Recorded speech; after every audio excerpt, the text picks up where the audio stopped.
mais ça a été quand même une grande opération de ma vie. C'était inattendu pour moi, hein.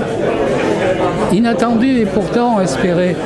Quand j'ai parlé du centre Idéon, c'était ce que je cherchais. Je dirigeais un laboratoire, le centre de recherche Paul Pascal, où nous avions des contrats industriels régulièrement, et je n'étais pas du tout content de la façon dont les industriels français finançaient nos recherches, nos jeunes étudiants de sciences qui préparaient des thèses.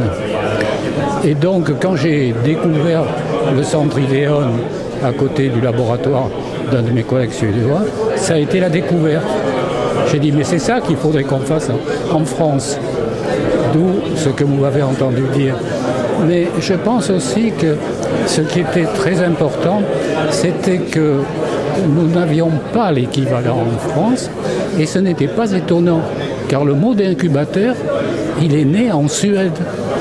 Donc c'était pas par hasard qu'on avait cet exemple-là du centre Idéon.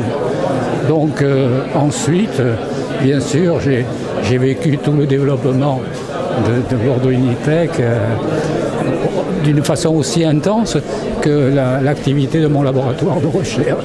Je me garderai bien de donner des conseils, car on ne s'en rend pas compte, mais la France est devenue, on le sait maintenant, une pépinière de start-up, une pépinière d'innovateurs qui sont capables de créer des entreprises. Ce n'est pas moi qui vais leur donner des leçons.